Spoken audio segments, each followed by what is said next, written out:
soldier deliberately fired at a robot that was working, wanting to see if it would fight back. Fortunately, just as he was about to make a critical mistake, his quick-thinking comrade intervened and managed to stop him at the very last moment. The robot, which had been knocked to the ground and was now completely covered in a thick layer of dust and debris, slowly regained its balance and with some effort, managed to get back up on its feet, ready to continue. This robot can actually talk like a human. He obediently went to the river to wash the mud, and then the girl from the village came over and handed him a towel. The robot hadn't received such care for a long time, so he revealed to the girl that he was once the top bodyguard of the princess. But after the princess died, she no longer participated in the battle. The girl in front of him reminded him of the princess. She wove a flower crown for him and put it on his head. The robot blushed, a bit shy, showing he had developed human emotions. That night, the soldier, sensing something, dragged the girl into the warehouse with ill intentions. When the captain saw this, he didn't stop it and was the first to act. Just then, the girl's best friend rushed over to stop them, holding an axe in her hand. The soldier laughed at her for meddling and immediately pointed his rifle at her, ordering her to surrender her weapon. Unexpectedly, the short-haired girl, at the very moment she handed over the axe, suddenly lifted the soldier's rifle, snatched back the axe, and slashed the soldier's throat. Then, switching hands, she swung the axe again and severed another soldier's leg.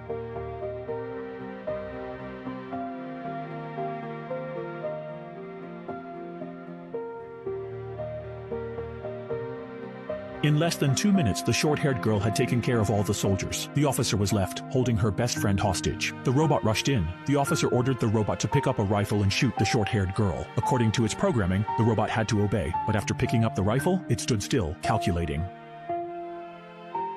To everyone's surprise, the robot shot and killed the officer. It turned out she had been calculating the trajectory. For the first time, the robot had disobeyed an order, and in a panic, she fled the warehouse. Soon, the villagers gathered around. When they saw that all the station soldiers were dead, they were terrified. Now their home planet would never let their village off the hook.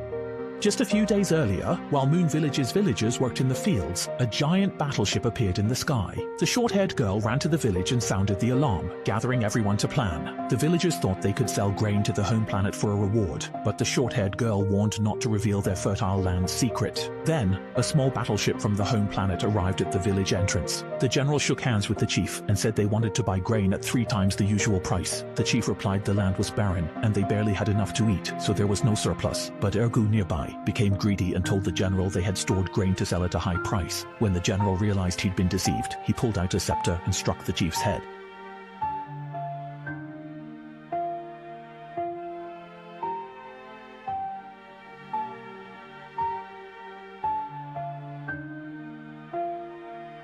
Only then did Ergu realize the home planet never intended to cooperate with lower-class people. All they brought was ruthless plundering. The general ordered Ergu to hand over 10,000 jin of grain at the autumn harvest. Ergu said this would be difficult, as they could only produce 15,000 jin, and the remaining 5,000 wouldn't be enough for themselves. These words revealed the village's abundant production. The general gave them 2 months to hand over 15,000 jin. To ensure everything went smoothly, the 5 stars left a unit to supervise, including a robot.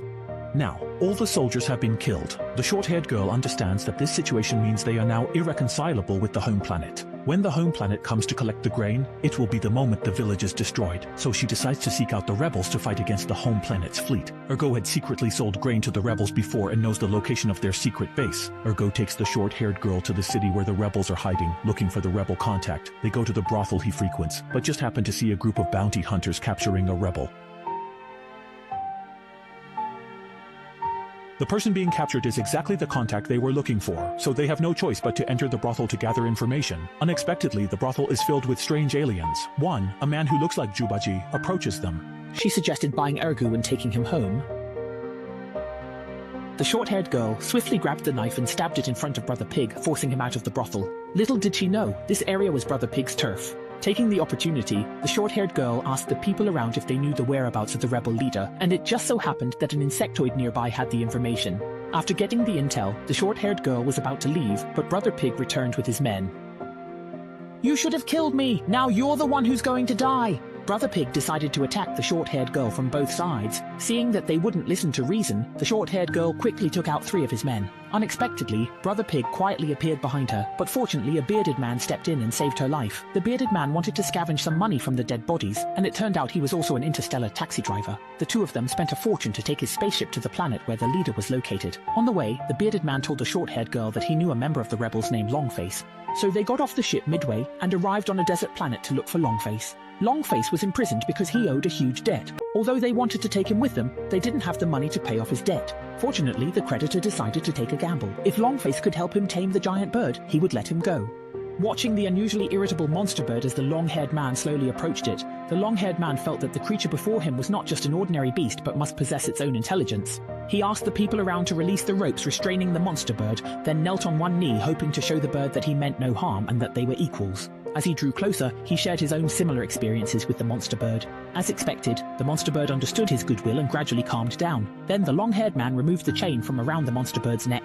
He swung himself onto the monster bird's back. Just as the long-haired man was about to tie the rope around the bird's beak, the monster bird soared into the air. How could such a proud creature be tamed so easily? The monster bird darted between the strange mountain peaks, trying to shake off the long-haired man on its back, but to no avail. It then tried ramming its body against the nearby cliff, but the long-haired man sat as steady as an old dog. Suddenly, the monster bird had an idea and charged straight toward the cliff. It seems this was a bird that would rather break than bend. Seeing this, the long-haired man quickly got up and desperately gave chase. Just as he reached the edge of the cliff, he leapt into the air with a burst of speed and landed squarely on the monster bird's back. Perhaps it was this reckless determination that finally won the monster bird over. After that, man and bird soared together through the boundless sky. When the long-haired man returned victorious, Anna was so overjoyed that she couldn't hide her excitement. The long-haired man won his bet with the farmer and regained his freedom. Then, Kai led them to the planet Dagus.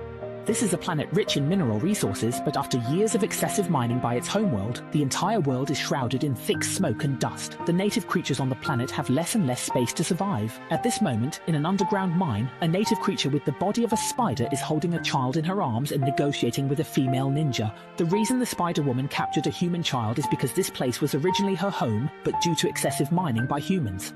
This led to toxic gases filling the entire world, which in turn harmed the Spider-Woman's body and made the eggs she laid extremely fragile, so none of her children could hatch. The female ninja said she understood the Spider-Woman's pain, but she didn't have a good solution either. The Spider-Woman, unwilling to continue a fruitless argument, was the first to attack the female ninja. The female ninja moved nimbly, dodging the Spider-Woman's assault in time, drew her twin blades, and prepared to counterattack, immediately slashing at the Spider-Woman. The Spider-Woman blocked the ninja's attack and used a headbutt to create some distance. Immediately after, the Spider-Woman leapt high and upon landing, attacked with her 8 claws and a javelin, leaving the female ninja overwhelmed. In the end, 2 fists were no match for 8 claws. The ninja was struck and sent flying, crashing into the wall. Realizing ordinary attacks couldn't harm her, the ninja decided to imbue her twin blades with magic, preparing to fight the Spider-Woman to the death. With intense heat, the blades glowed red-hot, sending up sparks as they scraped the ground. The Spider-Woman was not to be outdone. She surged forward, head high, charging ahead. The ninja seized the chance to slide on her knees beneath the Spider-Woman. The twin blades glided smoothly past the opponent's hips, leaving 2 deep gashes. Spinning around, she plunged both blades into the Spider-Woman's abdomen. Even after defeating the Spider-Woman, the female ninja felt no joy in her victory. Red belongs to women. She understood all too well the pain of a mother losing her child. Their battle was merely a matter of opposing sides, something neither of them could help because there is no right or wrong in war, only victors and the defeated. And the female ninja was exactly the next companion Anna wanted to find. After gathering several extraordinary individuals, the Double Blades and their group arrived at the arena on Pollux. At that moment, the Immortal King's general, Old Haye, was lying dead drunk in an alley. Xiao Shuai and the long-haired man helped him up. Old Haye's eyes instantly widened, a fierce glint flashing across his face. They then brought Old Haye to the arena's bathhouse, where staff cleaned the grime off his body. Anna, who had been personally trained by the Heart King, had naturally heard of Old Haye's reputation. She got straight to the point and told Old Haye about her plan. She wanted him to join them in resisting her mother's tyranny. But Old Haye remained unmoved, because when the new kingdom was established, all his subordinates became war casualties. Since then, Old Haye had gone into seclusion on this planet, spending his days drunk, just wanting to live out his days in peace. Seeing Old Haye so hopeless, Anna said, "Even if you're willing to be a coward, do you really want your fallen brothers to bear the label of cowards forever?" At her words, Old Haye was instantly enraged. He could tolerate any insult directed at himself, but he would never allow anyone to trample on the honor of his fallen brothers. Provoked by Anna, Old Haye decided to join the others in resisting the Mother Planet's tyranny. On the other side, the rebel informant was brought onto Abiao's warship. With a blank expression, Abiao questioned him about the rebel's hiding place, promising freedom if he told the truth. To save his life, the informant revealed that the rebel leader, Dreadlocks, and his group were hiding in Shalangsea, and the king of Shallan was helping them. Abiao, always bloodthirsty, broke his promise after getting the information. He used a weapon to pierce the informant's central nervous system, ordered his men to dissect the brain for more information, and prepared to go to Shallan Star to capture the rebels. Meanwhile, Anna and her group arrived at Shailan Star, where they were warmly welcomed by the kind-hearted king of Shailan. After learning the purpose of Anna's visit, the king told her that Dreadlocks was on his way and would arrive soon. In the blink of an eye, a large number of small warships flew in overhead. These were led by Dreadlocks himself. Once both sides met, Anna shared her plan. However, Dreadlock's younger sister was reluctant to get involved in this mess, because she knew that the rebel army's victories in small-scale battles over the years were due to sound strategy, as well as a combination of favorable timing, geography, and unity. She believed that now, if just a handful of reckless men who feared nothing were to rashly launch a direct confrontation with the home planet, it would bring utter ruin to their forces. After hearing this, Anna found her words ridiculous. If that were the case, then the rebel army was merely using the vision of a revived star world to lure brave and righteous warriors with the promise of an unattainable stronghold, all for her own gain. Dreadlocks was moved by Anna's questioning. She understood her sister's concerns. Every member of the Legion now was a flesh and blood warrior. Her sister didn't want those who followed them to die in vain.